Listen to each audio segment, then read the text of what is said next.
شفتها لابسه ابيض وبتقرب وتحضني، بتقول لي محدش ما تخافش يا ابني، محدش هيقدر يقتلني. قلت لها هو مين يقدر يقتلك يا امي؟ قالت لي اخواتك. في حد يقدر يقتل امه؟ اخواتك، يهين امه، يذل امه، ويجرح امه، هم اخواتك. فاكر لما بنيتوا هرمي من سنين؟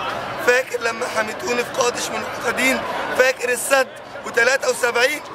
هم بقى باعوا حضارة السنين، باعوها للغزاة والمعتدين، باعوا كرامة شعب وحضارة سنين.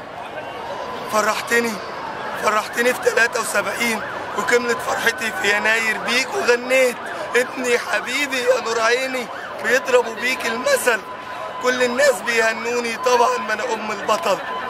فرحتني في 73 وكملت فرحتي في يناير بيك، كسروا عظمي بعدها وشفت الحسرة باينة عينيك والدم مالي ايديك.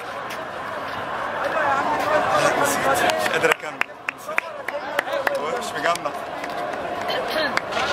انا محمود مهران، شاعر ورسام ومخترع مصري، حاليا اطلقوا علي ابن رشد الميدان.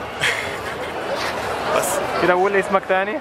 محمود مهران، شاعر ورسام ومخترع مصري.